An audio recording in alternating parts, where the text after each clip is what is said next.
on the Monday edition, Mr. Relevant, I'm Alex Strouf with you from the Everlight Solar Studio in downtown Madison. Lots to get into today. It was a heck of a weekend. I'm very tired today, but good to be with you nonetheless. Producer Tiny Hands with me as well. Hunter Vaughn back from his trip to Cincinnati, Ohio to see the Kelsey brothers live and in person.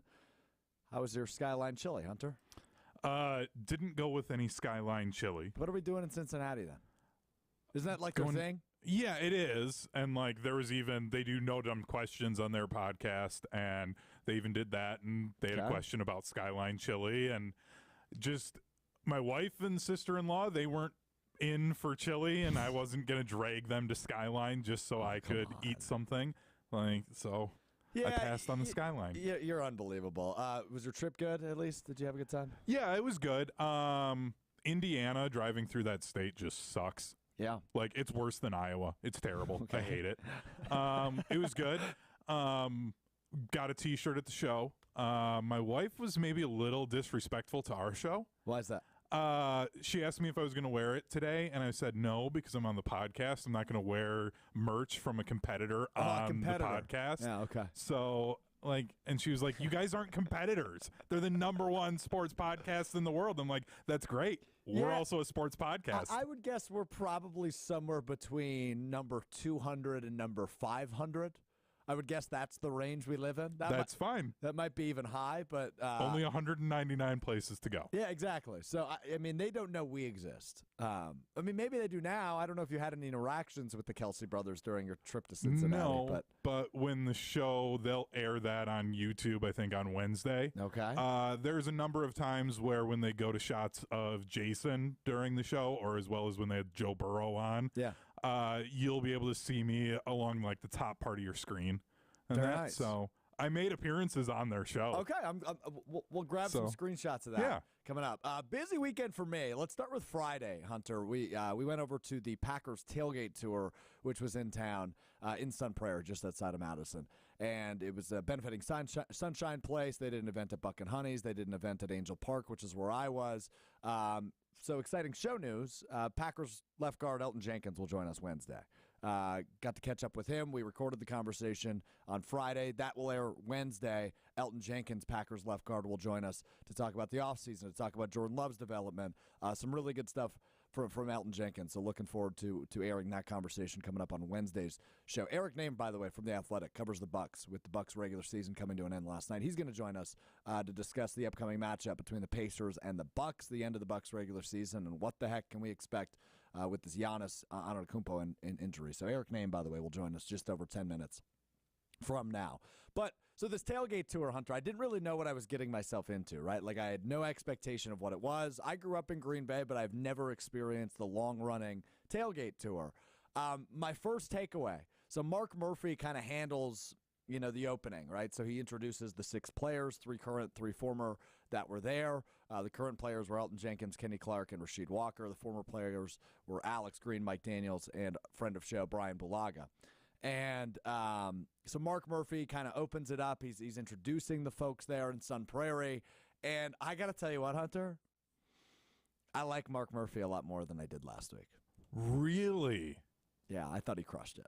Wow. I thought he was likable. I thought he was relatable for the first time in a long time when I've watched something Mark Murphy said, because anybody that's listened to this show for a long time or has listened to me on ESPN Wisconsin over the course of the last 3.5 years knows I'm incredibly critical of Mark Murphy. I think he can be kind of a doofus. I think he puts his foot in his mouth a lot. I think the Murphy Takes 5 column he writes every month can certainly be problematic. So I don't know. I thought he was good. And I was quite impressed with what he had to say. So I think I like Mark Murphy a little bit more than I used to. So that was takeaway 1 from the tailgate tour. Tailgate 2 is I love how excited people get. People just are about the Green Bay Packers, right? It's the middle of April, and everybody's asking, peppering questions about Brazil and the upcoming season and contract negotiations. And at one point, an older woman asked about Peacock. With the opening game, at least in Madison, because it's not a home TV market, why are we going to Peacock? And everybody in attendance booed the idea of stream-only games, at least in Madison, because Milwaukee and Green Bay are technically the home, well, not technically, they are considered the home markets for the Packers. So those games air on cable still, even if it's a Peacock exclusive or an Amazon Prime on Thursday night exclusive. Those games will still air in Green Bay and Milwaukee. That's not the case in Madison, so that got a loud boo, which I thought was interesting. People got opinions on Peacock. And Hunter, you and I have said before, we like Peacock. We think it's one of the better streaming platforms out there in terms of selection, right? That's you that has that opinion? Yeah. Compared to, I kind of tie it with Amazon just because Amazon has so much from those. But then, yeah, I like Peacock. I think their broadcasts are really good. They look incredible. And it's one of those where because of the other stuff you get with it for the streaming, especially if you're a Big Ten sports fan, like you just get so much that you're going to watch throughout the year that I'm okay with spending the like $8 a month for it. So I think it's getting a little old of people being upset about the streaming services. Like it's here. It's happening. There will always be something now. They're going to do stream exclusives for everything now. You just got to deal with it. And this is just the reality of how you're going to have to consume sports and consume media now. Hunter, hold on. You're right. I agree with everything you said. But if you were in the room, I feel like you would have been the type of guy to be like, yeah, they're right. They got a point here. Madison should just also be considered a home market. Yes. And I don't know how that works, but that's silly to me. Ever since I've lived here the last 3.5 years, that's been silly to me. That, I'm younger, I'm 25, so I have access to all these streaming platforms, and I pay for them. But I don't know. I feel bad for the older generation that doesn't. And what's really weird is, so I've talked about, I spent 1 year at UW River Falls for college. That's the Minneapolis TV market. So even though I'm not a Packer fan, every Sunday then it was Packers would be playing. Didn't matter. We got the Vikings game if they were on at the same time. Interesting. So it's one of those where TV markets are weird. I think if it's a team within your state and you're like the Packers, it's the only pro team in the state, you should be able to air it throughout the state. Like that should just be a no-brainer. So that is weird from that aspect. But again, complaining about anything else being stream exclusive, like it's just dumb. You got an opinion on everything, man. I love it. Yeah, I do. Tailgate tour was great. We'll air that Elton Jenkins conversation coming up Wednesday on the show. All right.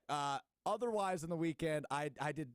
Hunter, you're gonna hate what I have to say, but I have to because it's what I was technically dubbed as at 2 separate events this weekend. I participated in celebrity events. I played in a celebrity basketball game on Saturday benefiting Easter Seals of Wisconsin. For those of you not watching our video stream on the ESPN Madison, ESPN Milwaukee YouTube channels, Hunter wrote the graphic on the bottom now says, Alex Strouf thinks he's a big deal. No, I don't, right? It made me uncomfortable. But I did participate in a celebrity basketball game Saturday, and I participated at my alma mater, my college radio station, the world's largest trivia contest. I participated in the celebrity phone shift. Now, here's some footage from the Easter Seals game on Saturday of me breaking free throws. Jim Rutledge of Rutledge and Hamilton on ESPN Madison guarded me. I got the ball on the right block. He fouled me. I got hammered. I went to the line. I missed them both. Right off the back of the iron both times. So 0 points for me. I had a little bit of an incident at halftime, which involved kind of an asthma attack and me visiting a toilet. I knew you would potentially have to do that, and I'm so happy that you did. Yeah, no, I mean, it wasn't bad, but I certainly had to take a lap. And here's some more videos. Oh, there was an alley-oop thrown to me by former Badgers football player Travis Beckham. We were on a fast break 2-on-1 against Rutledge, and he threw it up to me, and I bricked it off the side of the hoop. So certainly not my best performance at the Easter Seals celebrity basketball game. So there you go. There's that from this weekend. So 3.5 minutes is all I played, by the way. I mean, these dudes were running. And I just immediately didn't belong. I was also, me and Rutledge were also announcing the game, so we were doing the PA in the gym. I couldn't do it at halftime. I started reading something, and I had to take ginormous breaths because, like I said, kind of an asthma attack. It was not good. So I'm not an athlete, is what we've learned. Shocker. Yeah. I think I outplayed Rutledge, though. I thought I was better. I was the better player on the floor. And as you can see from some of the footage we just aired, I looked the part better than Rutledge. So there you go. Celebrity weekend for a non-celebrity. I got to pretend to be a celebrity all weekend. It was good stuff. Hung out with the mayor of Stevens Point yesterday. Wow. Yeah, Mike Wiesa, shout out to him, great guy. So anyway, I did not. I see Joseph on the YouTube chat asked, did Strouf get in any good hacks on Rutledge? I did not. Although right when he joined, the game, we went and checked into the game at the same time. We were guarding each other, rightfully so. He was running point guard for their team. So he brought the ball up and immediately popped a three. I got a fingertip on it. He airballed it. But I don't want to tell anybody I got a fingertip on it because I just want him to live with the airball. Except you just did. You could have just said that he airballed it. Well, he did. I mean, it's a fact. He did. So. Yeah, but then it goes as a block. I don't think I got the block. I don't want it. I want my stat line to be 0-0-0-0, Tony Snell style. So anyway, all right. NBA playoffs, real basketball, are set now as the Milwaukee Bucks lose yesterday in Orlando. They also lose Friday at Oklahoma City. They finished the season as the 3 seed in the Eastern Conference. And look, I mean, yesterday was an embarrassing loss. They only scored 88 points. I don't know off the top of my head, but I imagine that is probably a season low or really close to it, especially since Doc Rivers took over in February. But 3 seed, the matchup's intriguing. I mean, there were storylines no matter what matchup the Bucks got, right? If they remain the 2 seed, they were either getting Philly or Miami. They fall to the 3 seed as the New York Knicks become the 2 seed, and now they know their matchup, right? No play-in implications for the Bucks. Now, coming up this week, Philly and Miami still the 7 and 8 seed, but the winner of that game will get the New York Knicks rather than the Bucks. So the Bucks know their matchup. It's the Indiana Pacers. They'll tip off Sunday. And a couple of things from this, right, is we know what happened early on in the season when these teams played 5 times, both in the in-season tournament and just their normal divisional schedule early on in the year. Pacers went 4-1 against the Bucks. That would be a gentleman's sweep if you apply it to the how a playoff series plays out. Now, things that do need to be pointed out. As Shams Charania points out earlier today on Twitter, saying Giannis not looking great. The odds are not looking great for him coming up here to start the series. So from Shams Charania and retweeted by Eric Nehm, who will join us in a moment. Bucks Giannis Antetokounmpo calf injury is rehabbing daily, but there's some real doubt for his status to begin series versus Pacers on Sunday, sources say. Although Giannis has rare recovery ability, he's very much up in the air for Game 1. He does have tremendous recovery ability. We saw it during the title run back in 2021. The injury that looked like it could have ended his season, he comes back and is just phenomenal. So, yeah, that does exist, but it is a little nerve-wracking when your best player may not be available for at least the first couple games, I would guess, if not the entire series. I'm not a doctor. I'm not saying anything, but I'm very intrigued what that is. The other part, Adrian Griffin was the head coach for all 5 of those matchups earlier in the season. That feels like years ago at this point, right? Technically 3 head coaches for the Bucks this season if you count the interim Joe Prunty. So that was a long time ago when these two teams were battling back and forth. But you do remember the ball situation, Giannis and the basketball and the dust up in the tunnel between these two teams. There's a lot of storylines that very much excite me when it comes to Pacers-Bucks, but obviously the storyline of potentially no Giannis does frighten me a little bit, but I prefer this over Philly, to be real honest with you. Philly with Embiid and no Giannis would scare me a lot more than Indiana coming to Milwaukee beginning on Sunday. So we'll see what happens in the play-in tournament this week, but Bucks-Pacers Game 1 Sunday at Fiserv Forum. Joining us now is a former Wisconsin sports writer of the year. You read him. He does a terrific job covering all things Milwaukee Bucks. Nobody better in the business than our buddy Eric Nehm, who joins us now on Mr. Irrelevant. And Eric, I just mentioned it, right? These two teams have some history this season. The ball dust up in the tunnel. Obviously, the 4-1 record for the Pacers against the Bucks, but that was all during the Adrian Griffin era. But from your perspective, as the best guy covering this team, there's plenty of storylines for you to dive into over the course of the next week as we lead up to Game 1. Yeah, there's no shortage. You would think I would be able to exhaust all of them in 6 days by the time we get to Sunday, but I honestly might not be able to because it is just chock full of stories. It is a crazy series to kind of get into, especially with all the drama that they had previously, and then you add a Giannis injury on top of it, and now you're just in this situation where this is a whole lot going into the NBA playoffs. Yeah, Eric, I just pulled up the tweet from Shams from earlier in the day, but Giannis' status very much up in the air for Game 1 with the calf strain. That's intimidating. Obviously, you bring in a guy like Damian Lillard. If worst case scenario, you lose a guy like Giannis, you still have tremendous offensive output. But no Giannis, the way this season has gone, I'm nervous. What do you think the status is for Giannis past game one? I mean, could he miss the whole series, or is it too soon to tell on that? I think this is just a really difficult injury. I think when you kind of look back on Giannis and what he's done over the years, like he goes down the Eastern Conference Finals. It's probably a month-long injury, maybe longer for most people. He was back in 6 days and played game one of the NBA Finals. Like that's when we're talking about his rare ability to be able to recover. That's what we're talking about. That's what he can do. But at the same time, that was a knee injury. This is going to be a calf injury. And with calf injuries, you always have to be, very careful, and you have to be very cautious coming back from them because,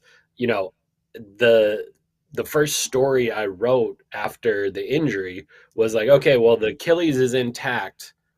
But if you remember what happened to Kevin Durant in 2019, his Achilles was intact. He had a calf strain. He recovered and rehabbed from it for 4 weeks, and then he comes back in the NBA final, games 5, and there goes his Achilles. And an Achilles injury is all of next season as well. It's part of the next season after that. So like calves are not something that you play with, and it doesn't matter like how much pain you can play through, how well you can recover. If you have a calf issue, that's like the gateway to more serious injuries. So it's just something where you don't want to play around with it. You don't want to, just, I guess, kind of tempt the gods, right? Like it's a scary injury. So you just have to be really careful with it. And I think as you kind of go through all this, I think it'll be really interesting to see once play-in occurs, when we get a full schedule, what that looks like. Last year in the playoffs, the Bucks played game 1 on Sunday and then didn't play again until Wednesday. If that's the case, you could be looking at a situation where if he doesn't play game 1, he will have had 2 full weeks to rehab, recover, do the whole thing. And as you mentioned, Strouf, like there's a real possibility that Damian Lillard and the Bucks at home is enough to win game 1. Mm-hmm. There's a real possibility that that's the case. The Pacers have not been a strong defensive team all season long. So it's just going to turn into a shootout. And when you are at home, you tend to shoot a little bit better. And so maybe you can get, a Bobby Portis 35-point night, or, Pat Connaughton knocks in 5 threes, whatever it might be. Like you can get some of those other things. So I just think it's going to be really wait and see with Giannis because of the specific injury that it is, not necessarily like, it's so severe that he's going to be out all this time. These are just tricky injuries to come back from. And I think that is going to, kind of lead to an abundance of caution from the Bucks and from Giannis himself. That's really well said, Eric. Yeah, it's going to be fascinating to see how it comes together because it's referenced in Sham's tweet, and I think everybody's kind of pointed it out, the incredible recovery ability of Giannis that we saw in 2021. It's just impossible to predict that, though, dude. Like, and this is a weird one, like you said. And we're still 6 days out, right? Like, and this is kind of when you're thinking about Giannis, this is what I can tell you, right? Like the next night the Bucks play, it's a back-to-back, Tuesday, Wednesday, back-to-back. The next night you walk in a locker room, oh, Giannis isn't at his locker. But as you're walking through the hallways, oh, Giannis is in the trainer's room, on the table, getting worked on as we speak. And that's what you're talking about. There's a reason why he didn't go on this road trip. It was so that he could wake up in the morning, go to the practice facility, get in a workout, get some training done, get some rehab done, whatever it is, take a break, get some more rehab in, take a break, get some more rehab in. Like this is, if you talk to him about, the recovery process in those 6 days between the Eastern Conference Finals and the Finals, it is a 24-hour process. And that means if, you get all the way until Sunday, that's been 10 days of Giannis working around the clock with the best doctors in the world, with the best training staff in the world to get himself back on the court. And that's where I think all of this becomes impossible to predict. I think that's why it's really hard to get a timeline. I think there's a timeline for normal people, and then there's a timeline for this crazy person that will do anything to get back on the floor. Like that's what I think makes all of this very difficult to see, which is why 6 days out, I think the way Shams kind of put it is accurate, and that is something that you have to be concerned about. But that could change in 3 days. That could change in 5 days. That could change in 6 days. So you just have to kind of let all this play out, and I'm sure it'll be an interesting week as that occurs.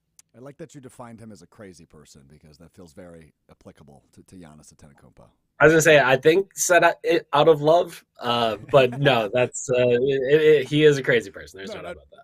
No doubt about it. But just add this Giannis injury right ahead of the playoffs to the already insane roller coaster of a season that it's been for the Milwaukee Bucks. I don't know how you view it, Eric, but for me, it's really hard to evaluate Doc Rivers. I mean, I try to do it from post-All-Star break to now, and I'm just going to use the term I just used for a second time.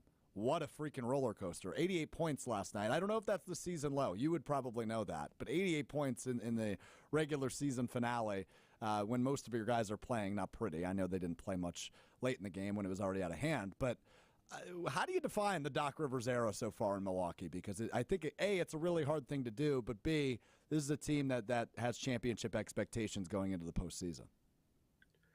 I mean, I thought it was disappointing. I thought when Doc took over, he was right to say, like, I wouldn't wish this on anyone because it was a really hard stretch. That was the Bucks' toughest road trip coming into the All-Star break. The All-Star break is a time, or the period before the All-Star break is the time that's, no one really wants to play. They're just trying to get to the All-Star break. And, you have these lapses in, the way that people play, the effort that they bring. And that to me was like, okay, that's all excusable. I can understand how that occurred, how there were struggles. All right, let's take a look at post All-Star break. And post All-Star break, they came out really strong. They performed well on the road. They beat the Minnesota Timberwolves in that first game right after the All-Star break. And to me, it looked like they had started to get to a spot where they were like building their professionalism. And it was like, all right, this is the team that they can be and we're going to see, and it's going to be better now. And then they went on the road into the West Coast and they lose 3 of 4. And then, you're thinking, okay, maybe that was a blip and things will get better. And then, you have this just inexcusable, unfathomable 3-game stretch where they lose to 3 of the worst teams in the league. They were favored by 40 points across those 3 games.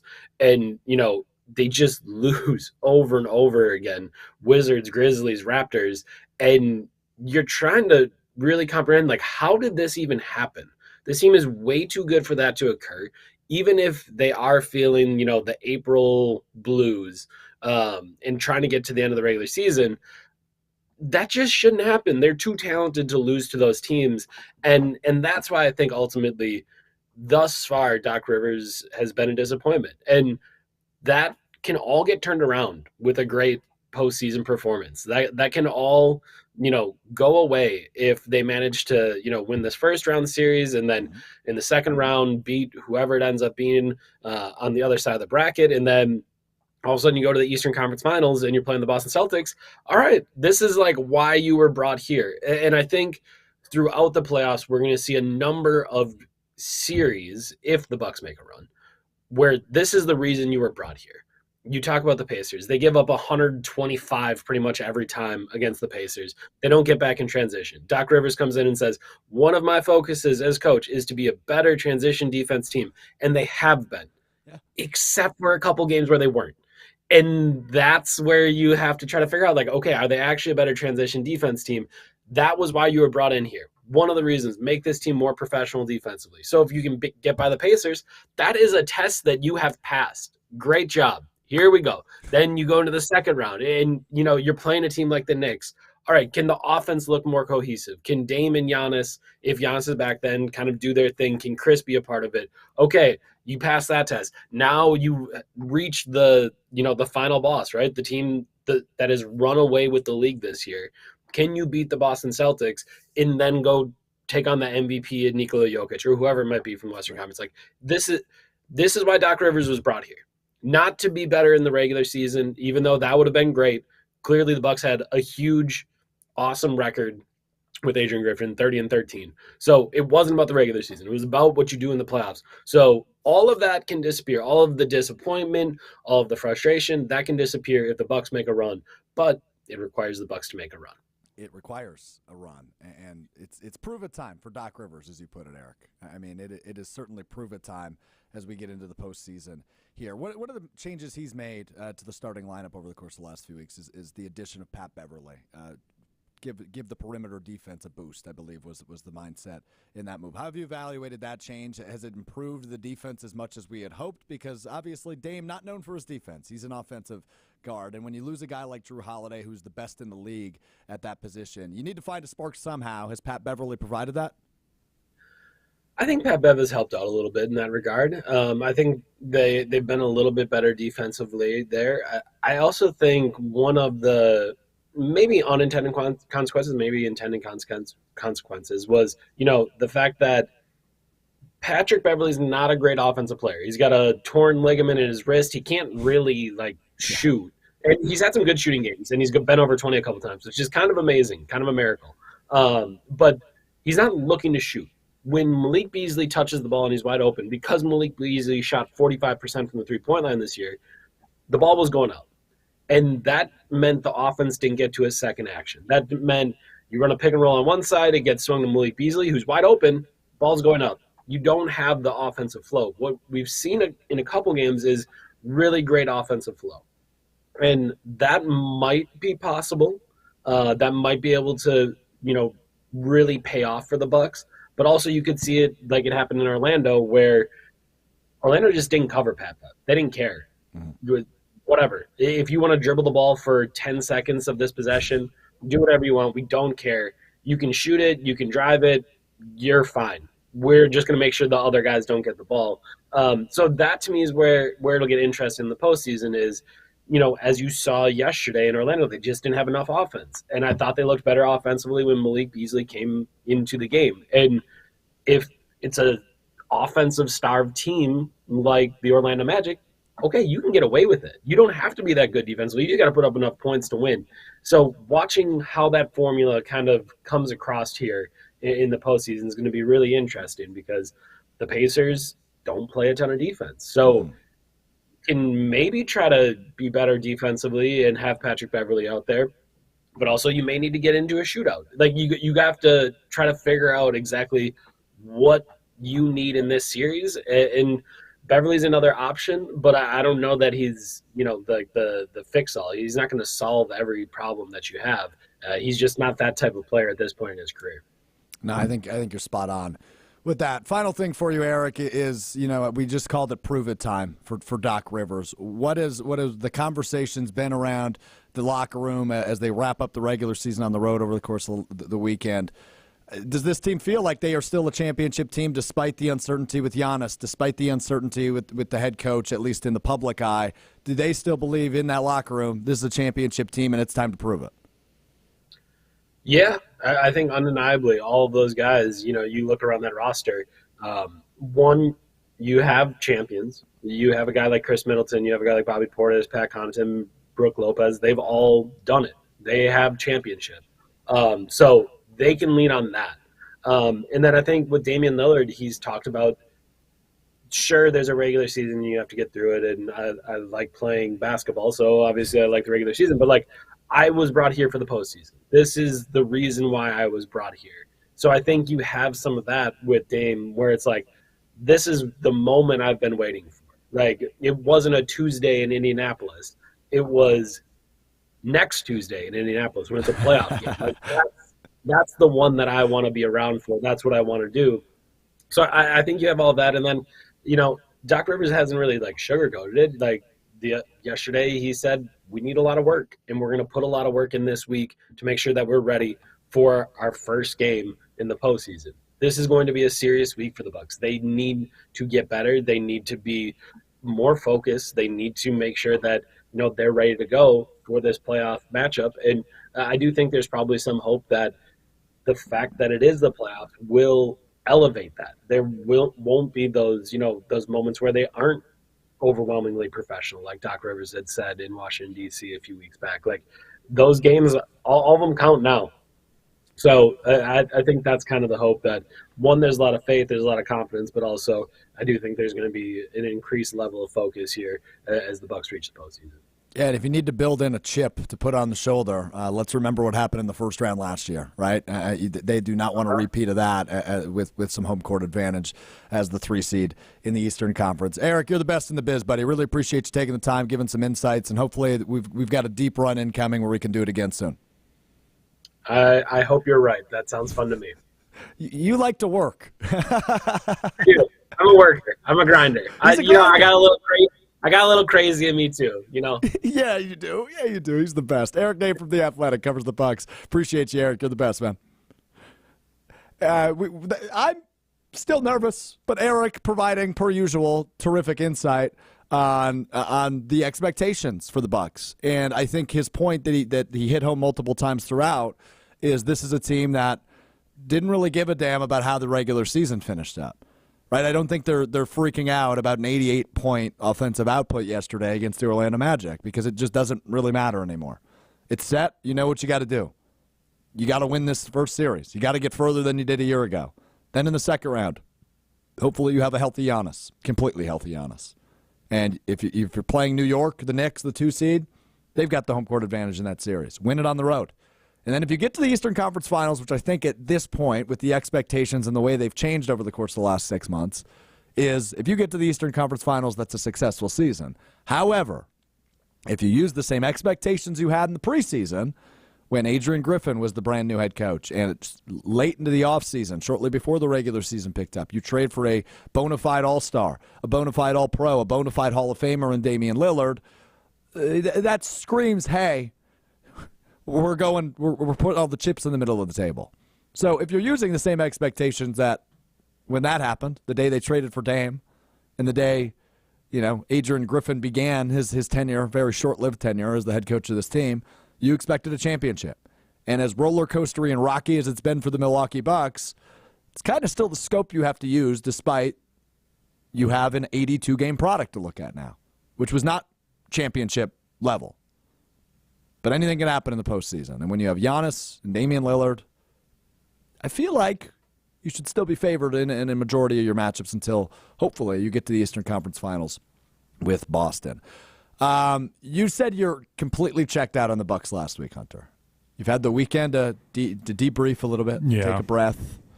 You know the matchup now, Milwaukee, Indiana, who they have not had a ton of success with this season. 1-4 against the Pacers were the Bucks, but all 5 of those games during the Adrian Griffin era. How do you feel 6 days out from Game 1 of the Eastern Conference playoffs between the Bucks and the Pacers? Well, since it's the playoffs now, I'm actually checked back in. Okay, welcome back. So, it's good to be back. You just took a week off or what? Yeah, it was my all-star break. There you go. I'm back in. I'll pay attention. This team is just so frustrating because we keep talking about it. They have so much talent. Mm-hmm. All the talent that they have. And I really hope that it is just they're typical NBA guys and they understand that the regular season only matters as long as you get into the playoffs. And then it's a completely different season. I am concerned that this is an old team, though, too. Yeah, they are. Like, they can't have these early series go 6-7 games. No, not like, I mean, no. And obviously last year was not even that. It was a gentleman's sweep against the 8th-seeded Miami Heat. But, yeah, no, you don't want to go long against Indiana. No, because then you're going to have problems in the second round. You go long in the second round, and then you get into... You're just fresh meat for Boston. Yeah, right? And then it's game over because they're even deeper than Milwaukee is. Yeah. They need to take care of business early within 5 games in the first 2 rounds if they want to beat Boston. Because Boston is going to go 6 or 7 games. If it's Milwaukee-Boston, it goes 6 or 7. You can't have gone 6 or 7 the first 2 rounds to then try and do that again to beat Boston and go to the finals. Yeah, I like your opinion on that, and I think you're right. I think there's a point to be made for experience and how much that speaks in the postseason. And when you have guys like Eric just pointed out, like Chris Middleton and Brook Lopez and Bobby Portis, etc., who have been on a championship team before, you understand what it takes in the postseason. But how much legs do they have? Because they are older. But there is a case to be made that experience is good too. So I don't know. We're going to find out. I think this Indiana series, though, you probably won't get your wish. I think these two are going to throw some haymakers at one another, and we might go 6 games. Especially if Giannis doesn't play the first game or two. I have a weird feeling that a lot of these games are going to feel like that Brooklyn series from their championship that was season. So damn fun, though. It was, but both teams are going to get blown out in one of these games, I think, by like 30 points. And then all of a sudden respond with a 30-point win the next night. No doubt. Because that's just the way that these teams are. And I think the Bucks kind of understand, like, okay, if they're down by 15, 17, something like that, and it's late enough where you're like, oh, maybe they could make a run, I think they'll just say as a team, hey, we're going to go get them next game. Because they understand that they need the legs. They need to be fresh late into a series if it does end up going long. No doubt. No doubt. You're right on. We'll continue to talk Bucks as we lead up to Game 1 on Sunday, and obviously we'll get real deep into it next week. Next week, really fun week on the sports calendar. First round, Bucks Pacers, NFL draft, both next week. So really, really fun sports calendar week coming up next week. I want to get into this, though, because this made some waves on Friday before our show, or right after our show, excuse me. I had heard him say this. I didn't really think anything of it. And now, having sat on it for a few days, This is something interesting, and with the NFL draft coming up in 10 days, there is a serious question to ask about the Packers and offensive line. I said it last week. I'm pretty convinced they're going to go offensive line in the first round, assuming things fall the way they would like. They're not going to reach. That's never been their style. It's always been best player available, but solid offensive line class. And I think the Packers have a need at all 3 offensive line positions: tackle, guard, and center. Rob Demovsky, friend of show, ESPN NFL Nation reporter covering the Packers, was on Wilde and Tausch for his weekly appearance Friday on ESPN Wisconsin, had this to say about Zach Tom and some of the thoughts around him in 1265 Lombardi Avenue. Here's Demovsky. Within the organization, they think Zach Tom is a really good, is a Pro Bowl right tackle, an All-Pro guard, and a potential Hall of Fame center. Ooh. So there's your center. Wow. There's your center. Josh Myers entering the final year of his contract. He's been overall disappointing during his tenure with the Packers. He picked it up a little bit at the second half of the season, but there was even preseason mistakes that stuck out, regular season mistakes early on in that October slump where Myers, I remember there was a snap that was fumbled and picked up, I think, by the Raiders, if I'm not mistaken. So, I mean, there were some clear-as-day mistakes to the untrained eye with Josh Myers. Zach Tom is a superstar. I think that was shown in his second year, but first year as a starter last year at right tackle. And, it's pretty common, at least recently for the Packers, that they employ offensive linemen that can play multiple positions. I think Elton Jenkins, who's going to join us on Wednesday, is the prime example of that. We've seen him play every position. He could probably play center at some point. But it makes you wonder what the Packers have in mind for their offensive line going into the 2024 season. You could stick with what you had, which would be from left to right, Rasheed Walker, Elton Jenkins, Josh Myers. Don't love that, but it would be, if we started the season today, him there, and then Sean Ryan at right guard, and keep Zach Tom at right tackle. I think there's upgrades to be had there, right? As you've put all the investment, especially in the youth on the offensive side of the ball, a wide receiver and tight end, and now bringing in a younger running back in Josh Jacobs, that's the place they can improve the most, is the offensive line. So how does it shake out? Is Zach Tom your center, and you draft with the 25th overall pick, or if you move up, you draft a tackle in the first round and assume they're playing either left tackle or right tackle. Maybe you move Rasheed Walker to right tackle. This offensive line room is actually one of the more intriguing storylines for the Packers going into the NFL draft, because for teams that have high picks, right, it's more of those sexy position groups that you're attacking and gushing over as you do your draft prep as a fan. But for Packers fans, a lot of those big question marks are figured out. Think about the sexy, high-earning positions. Quarterback, you've got your quarterback. You know that. Jordan Love is your quarterback. Running back, Josh Jacobs, A.J. Dillon. They might draft one still, but you have a solid 1-2 punch in Jacobs and Dillon, despite the fact they are similar backs. Wide receiver, that's been us as Packers fans the last few years, the position we've been gushing over and studying and learning who will be the Packers of the future. We got that answer with Christian Watson and Romeo Doubs and Jaden Reed and Dontavian Wicks last year. Tight end, you drafted 2 of them high last year, and you liked their output as rookies. I doubt. I mean, Tyler Davis was re-signed, so I don't know if I would doubt they draft a tight end. So those are some of your sexy positions offensively. That leaves offensive line. Defensively, you feel good about edge. You're probably not attacking that in round one because he did that last year with Lucas Van Ness, who will be playing as a defensive end this year. Rashawn Gary's on a huge deal. Interior defensive line, you feel good despite Kenny Clark being a veteran at this point. He's still in his 20s. You like Devontae Wyatt. You hope he can bring it up a notch in his third year. So I imagine some of those pieces will be drafted for depth on day 3. But when it comes to day 1, unless Cooper DeJean's there for safety or cornerback depth, I think you're going O-line. And to be real honest with you, for the first time since 2011, Derek Sherrod, the last offensive lineman the Packers selected in the first round, I'd be okay with this. But it's just not the sexiest of picks. But the good news is for you as a Packers fan is you don't need a sexy selection. You need depth. You need security for Jordan Love when he's dropping back.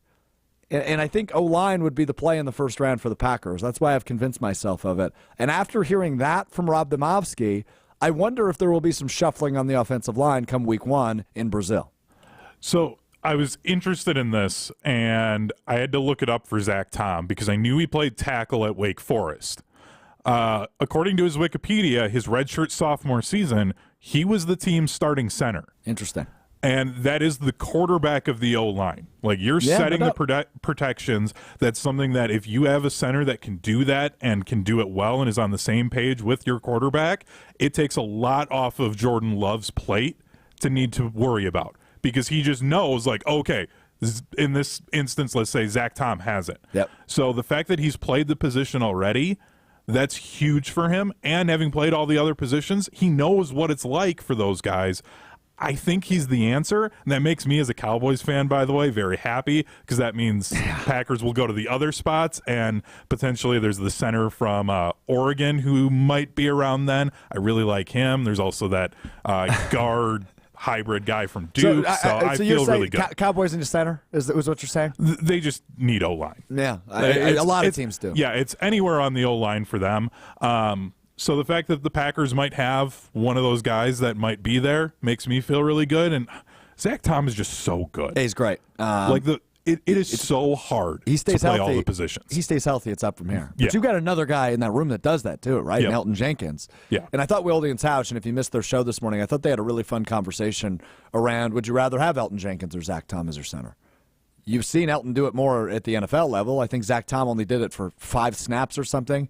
When Josh Myers was taken out of a game for I think it was less than a series due to I forget what the injury was, but it was very brief. They moved Zach Tom there, and then he was done. He was back to right tackle. So it's an interesting conversation that Wilde and Tausch would have a lot more insight on than Hunter and I. But I think this question on YouTube, the ESPN Madison YouTube stream for Mad City Brew is interesting. If the Packers move up in the draft, would they still take an O-lineman? Look, like I said, they are very subscribed to their theory of best player available over positional need. But I think in terms of depth and first-round talent, offensive line just makes a little bit more sense than cornerback or safety, or I guess it's not inside linebacker anymore, but the linebacker fit they need is probably a day 2 thing. So I just feel like O-line makes the most sense. But what we know about Goody is he doesn't really love to move up in the first round. The only time he moved up near the first round was when he drafted Christian Watson a few years ago. But Jair was a guy he traded back for. The year prior to him taking over, when the late Ted Thompson, his final draft, that was the T.J. Watt draft when the Packers traded out of T.J. Watt where they could have selected him and ultimately took Kevin King early in the second round. Hopefully that mistake's not made again. But he's not typically a trade-up guy, at least from what I remember, at least in the first round. But I wouldn't mind seeing it. I mean, you've got 11 picks. You could probably move up to 19, 20, 21. If you feel that strongly about somebody, go get them. Whether that be an O-lineman or whether it be Cooper DeJean or whether it be anybody else at a different position group that maybe we're not thinking about. Defensive tackle, right? So I'm super excited. I'm full-blown in draft mode. I'm here. I've arrived. And we are 10 days away from the NFL draft. Well, and you said it there, Strouf, that unless Goody loves a guy, and I mean absolutely loves him, odds are he's not going to trade up. Most GMs don't do that unless they just fall in love with somebody and they're like, I can't miss on this guy. I need them, and I have to do whatever it takes to get them. Mm-hmm. And then GMs will do it. So, and O-line is such a rare thing to ever see somebody move up to go and get somebody. Like it would need to be what they feel like is a generational talent. Like I remember when Jake Long was coming out of Michigan and he was the first overall pick, and the Dolphins took him like the day before the draft officially, because they're like, he's our guy, we know it, we're going to take him. Like unless it's that level of an O-lineman, odds are nobody's trading up for anybody. The only guy I could see it is, again, I think his name's Jackson Powers from Oregon, that center, because he's just head and shoulders above all the other centers. Name-wise, he's probably up there too. Powers, that's a good center name. O-lineman name, Powers. Joseph S. on the YouTube chat, ESPN Madison. My preferred trade-up is to use that pick 41 and get back up into the end of the first round, have 2 first-round picks. I'd love to see it, Joseph, but you might need to package both of those second-rounders, or a second and a third, to get back up to the end of the first if you're not trading 25. But, yeah, of course, if you have 2 first-round picks, even if they're late, of course you're excited. That's what makes Thursday night so exciting and such a spectacle for the NFL draft. Really pumped up for that coming up next Thursday. It's a 7 o'clock Central Time start for the NFL draft in Detroit, when ultimately the Bears will select Caleb Williams with the number 1 overall pick. And then it's onward from there. What happens with the quarterbacks? What happens with the receivers? Really good receiver draft. Excited to see. One of them is going to inevitably fall. Maybe not the 25, but if one of those big-name receivers is there at 25, would you be – I mean, I know the Packers won't do it because they haven't drafted a wide receiver in the first round since Javon Walker, and they feel pretty comfortable about where they're at that position. But I'm just saying. That'd be so weird. It would be. With how young that room is. Like, I feel like they just need to keep giving those guys reps. So it'd be so weird to just be like, yeah, let's go and take another young guy when there's talent other spots in this draft and guys that we need. Like, it'd just be a weird pick. But we thought Jordan Love was a weird pick, so, what do I know? The reason I say that, though, Hunter, is because I just feel like the Packers oftentimes are very unpredictable. Jordan Love, I had a feeling they were going to go quarterback that year, and they did. But it was not a foregone conclusion that they were going to go quarterback, because they probably should have gone receiver. Last year in the first round, I was expecting Lucas Van Ness. I liked the pick when it happened, but I was hoping, again, they'd go wide receiver. They addressed that the following day and had some hits in Dontavian Wicks and Jaden Reed, who was their second-round pick. But it's never as obvious as you think with the Packers in the draft. And that's why I've talked myself into O-line, because it's been 13 years since they've done it in the first round. They have some need, but I mean, I just rattled off what their starting offensive line would be if the season started today, and I don't feel particularly uncomfortable with that. But I do feel like there's improvements to be had from guys like Josh Myers, and I like Rasheed Walker. But if you can get a great tackle to protect Jordan Love's blind side on a rookie deal, I mean, obviously Rasheed's also on a rookie deal, but it is intriguing. Yeah. So I don't have the answers. I can only predict, and maybe even wisely predict what direction they can go, just given some of the things you know about this team and some of the patterns that Goody has shown in past drafts. But I don't have the answer, and I'm excited for about 9:30 p.m. next Thursday when we do find out. I just feel like the O-linemen that are expected to be available around that mid to late 20 area. Mm-hmm. Any one of those guys outside of, I think, really Zach Tom and Elton Jenkins, like, they'd be upgrades for the Packers O-line. Any receiver that probably falls, I don't feel like they're a huge upgrade from what the Packers already have. Yeah. And it's the same thing with defensive backs. Outside of maybe like a linebacker, like any of the other positions, I just feel like, okay, you're drafting them, but are they necessarily a big upgrade? Where O-line, it feels like, okay, you take any one of these guys that are going to be there, you can put them in, and they're going to improve that position group.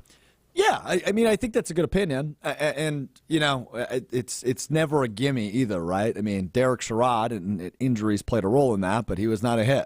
The year before they went O-line as well. That's when they drafted Brian Bulaga, who that year became the youngest player to ever play in a Super Bowl, starting a Super Bowl, and he had a terrific career in Green Bay. Even with short arms. Yeah. He's not here. You should allow him to defend himself. I met his parents on Friday. I forgot to mention that. So we were doing this fun little trend, and we'll see this video coming out at some point. And that is, I went around the Packers tailgate tour in Sun Prairie on Friday, and I asked people to do their best Brian Bulaga Iowa impression. And I saw a woman wearing a Bulaga jersey. So I went up to them, and I said, hey, I'm here with. They introduced themselves, and I believe his father's name is Tom, and he goes, Bulaga. And it clicked. I was like, oh. So I ended up chatting with them for a while. Wonderful people. But they got the surprise Brian. He didn't know they were there. So that was a really cool moment as well. We got to catch up with Blue. Maybe after the draft, if they do go O-line in the first round, we'll have to catch up with him. All right, you learn something new every day. It's time now for What Strouf Learned. I learned something new today that I am very excited about, and that is that ESPN Films has announced it has greenlit a 30 for 30 documentary covering the late, great Stuart Scott, my all-time favorite sports broadcaster. He broke down so many barriers. He was terrific. Booyah.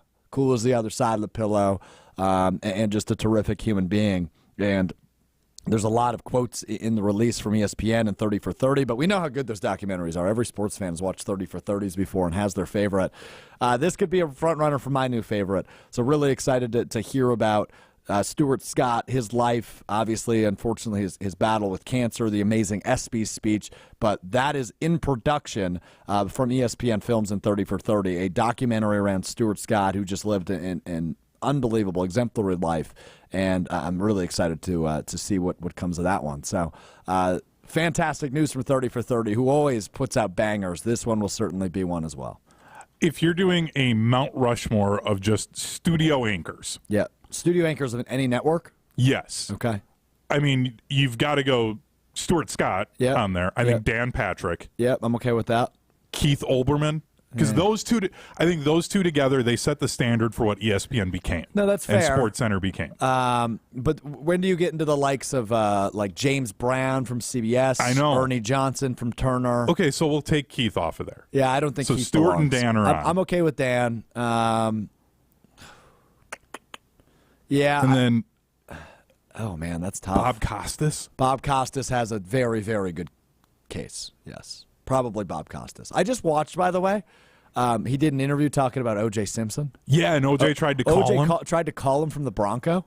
Bob Costas, of all people. I never knew that until last week when we found out O.J. Simpson passed away. So was it the whole thing where he talked about, for people that don't know this story, so Bob's working the NBA Finals, and it was on NBC at the time. Yeah.